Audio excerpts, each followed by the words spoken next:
Hey, good morning, Deliverance Chronicles family. So, just want to talk to you briefly. And in this brief moment, I want to make this a conversation about transparency, a conversation about observations, a conversation about reality, not perception, or how we are lost in cycles and not realizing that either our lives haven't changed or the things that we've done to effectively change our lives hasn't worked.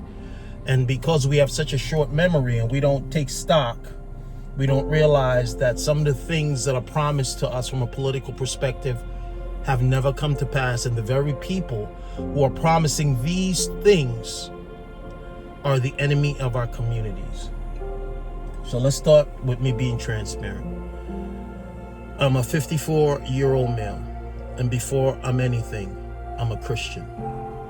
So every lens that I look through, it's not through my blackness, it is not through my ethnicity, it is not through my experiences first, it is through the fact that I am a follower, ardent follower of Jesus Christ.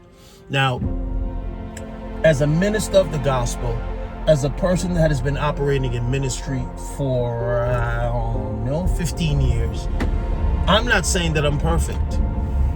If you ask my wife, she'll tell you I'm far from perfect. If you ask people that really know me, they'll tell you, no, Wayne is not perfect. And there's some things that Wayne can work on, and we all can. But the nature of my conversation today is to make awareness to the lies that we've believed for such a long time. And let's look at it first from a civic political perspective. So the most time that I've ever lived in anywhere I've ever lived. So let me tell you the places I've ever lived. When I first came to the United States of America, I was born in the U.S. Virgin Islands, so I'm a citizen. I moved to Brooklyn, and I was appalled at the conditions, number one, of the schools and the conditions or the behavior of the students. That they said things to teachers that we could never dare say. Number one. Number two, that's the first place that I've ever went to school that police was at schools every day. I never got in trouble as a youth. I got in trouble as an adult. So police was at the school every day. Never understood that. I lived in Hoboken, New Jersey. I lived in Hackensack, New Jersey. I lived in West Orange, Livingston, New Jersey.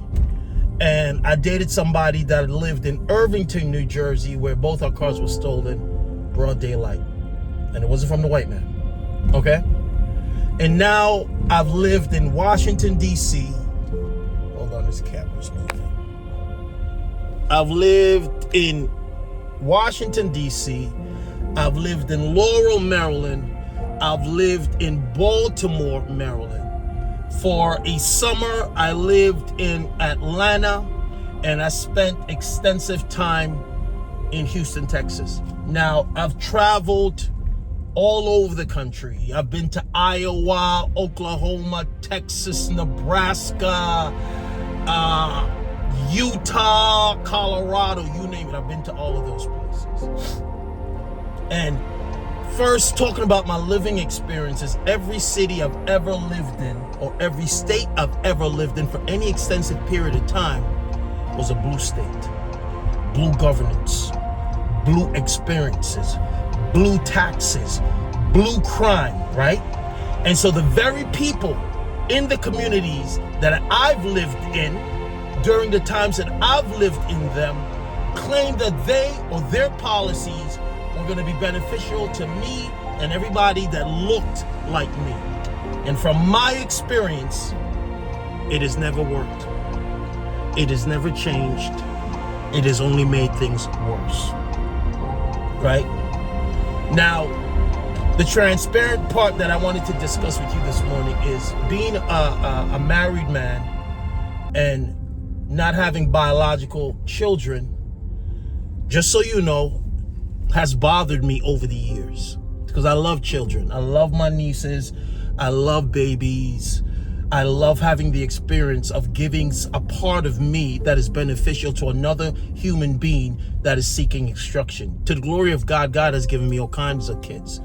You know, I have people that call me dad now, and I'm happy that I'm able to sow into their lives. But the fact that I've never had any biological children, I've never held my child in my hand at birth, I've never rocked them to sleep when they were colicky, I've never had those experiences, I've never lived in a household filled with children, I've never sat down besides my nephews and my nephew and my niece, and now my grandnephew, hold a child that is related to me.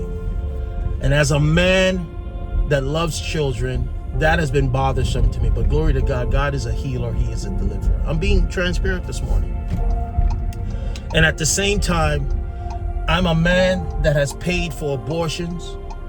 I have paid for them so callously, disregarding life, disregarding the fact that when you lay down, when you plan to enjoy the throes of sexuality, don't tell me that, oh, well, I wore condoms, oh, she took birth control pills. Sex was designed to procreate first, which is the purpose, and the pleasure second. We've switched its roles, and we've been duped into believing that it is our right to destroy human life. Anybody who believes that it is your right to destroy human life, stop celebrating your birthday, because you're a dead man walking. God is going to hold us accountable for our indecision, our support of death, living in a death culture, and praising and promoting the components of death. God is going to hold us accountable. In addition to that, I just told you, anywhere that I lived where the predominant governance was blue, trash. I live in Baltimore now. Baltimore is trash. Don't let nobody fool you. Let me talk to my people that live in Baltimore. But y'all keep selecting the same people that has been serving you trash for 40 years and expecting change. Not gonna work. Now, I said I was gonna be transparent. I was gonna just have a conversation about several topics. The next topic is this. Women, ladies, our beautiful black women. Everything that you think that you need to add to yourself that adds to you, it just really takes away from you. It doesn't add to you. Because if you ask most men, we don't care about eyelashes. We don't care about the lace fronts. We just want authentic, godly women that have a heart of gold. See, this is what I didn't understand when I was younger. There's a certain, we have a type that we like, and that type has been influenced by pop culture. But let me tell you what happens when you get in your 40s and your 50s. Gravity takes over. And everything that you think that you like, gravity has an effect on it. So these images of these exaggerated figures that really come from the marine kingdom, it ain't gonna work out too good for you. Now, I'm not saying don't date women that are voluptuous. That's not what I'm saying. I'm saying the pursuit of looking for a woman based on her looks versus her heart is gonna prove out sooner than later. Sooner than later, you're going to see the effects of that choice if she doesn't have a heart. If she doesn't have a heart, right, that is geared towards God, it doesn't matter how beautiful she is. I've done all that. I've had real beautiful partners, and I'm telling you, it don't matter if God is not sitting in the seat of their heart. My third topic, this election, and I'm gonna run through some things that are absolutely false, and we know it now when people are not paying attention. When you vote based on your ethnicity or your skin color, the truth is you're a racist. You trying to tell me that Martin Luther King died, that we would be able to judge people or be judged by the content of our character and not the way that we look, and we've chosen to reverse the role and choose people based on, oh, they look like us, sound like us? Well, let me ask you a question. In Baltimore, the predominant governance in Baltimore, I think, since 1956 has been African American. What has been injurious to you? Not the color of their skin. What has been beneficial to you? Not their complexion. their policies. If the policies don't line up with God or as close as possible, you will see the effects in your community from a spiritual level. This is how Kamala can stand out there and say we need to turn the page, and people are like, we need to turn the page. Everything that is happening now in your community is on her page, on her books, on her watch, her decision making, her passing the final vote when they needed to be tiebreakers. So if we are turning the page, we need to turn the page from her and her party. The 20 million people here that are receiving benefits from your tax dollars, they did that. Donald Trump didn't do that. They did that. And to come out and say Donald Trump was a fascist, I think they forget that we've lived under Donald Trump before. People still said hateful things about him. People still said hateful things about the people that support him. But he is the fascist. That's dog whistles. Those are things that people say to get people riled up. The whole racist thing is a lie. Because if you go back, Donald Trump is the only president that has won an NAACP award, the Image Award, for helping black folks. But they're not going to tell you that. If we continue to support abortion, change the statutes of God to support our perversions, I'm telling you right now, we are in for a hard time. America's already under judgment. I went to the supermarket yesterday, and what was alarming to me, I went to buy some chicken, and the chicken was $18. When in my younger poverty-stricken life did we ever pay $18 for some freaking chicken drumsticks? I looked at the dude walked by, he was like, yeah, it's real. I'm like, it's ridiculous that we want to continue to support people that has showed us their policies are not into building the American middle, but to decimate the American middle. The organizations that are going to be involved in ceding the sovereignty of America are going to be the Democrats, which means the Antichrist system is part of their agenda on the low. We need to wake up, y'all.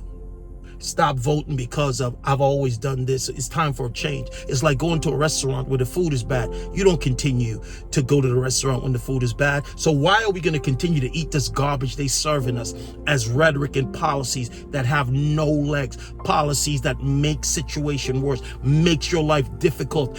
Have your children sitting under perversion in schools, being taught to them as little as kindergarten. Your child, if she gets pregnant, depending on the state that you live, you can't even be notified, legally notified that your child wants to have an abortion. Yo, this is wickedness. Stop voting for wickedness. Stop supporting agendas that are wicked, because at the end of the day, whatever you agree with will be your reality. I wish that for those of us who don't believe in this stuff, and God insulates us from God insulate us from the consequences of some of these choices based on the overall collective and where we live.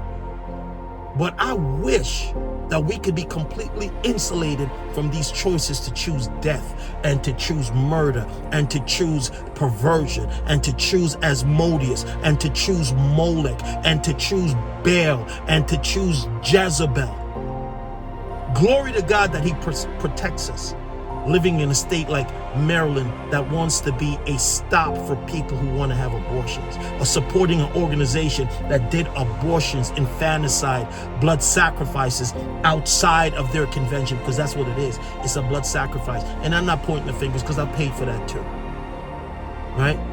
But I'm here a couple of days before the election, and I'm telling you, you're going to have to choose. And God's going to hold us all accountable for the choices that we make. So you're going to have to make a decision to do something different, or put yourself in the column of those that are going to be judged. Then for all of y'all jokers who got a problem about me talking about politics, just don't listen.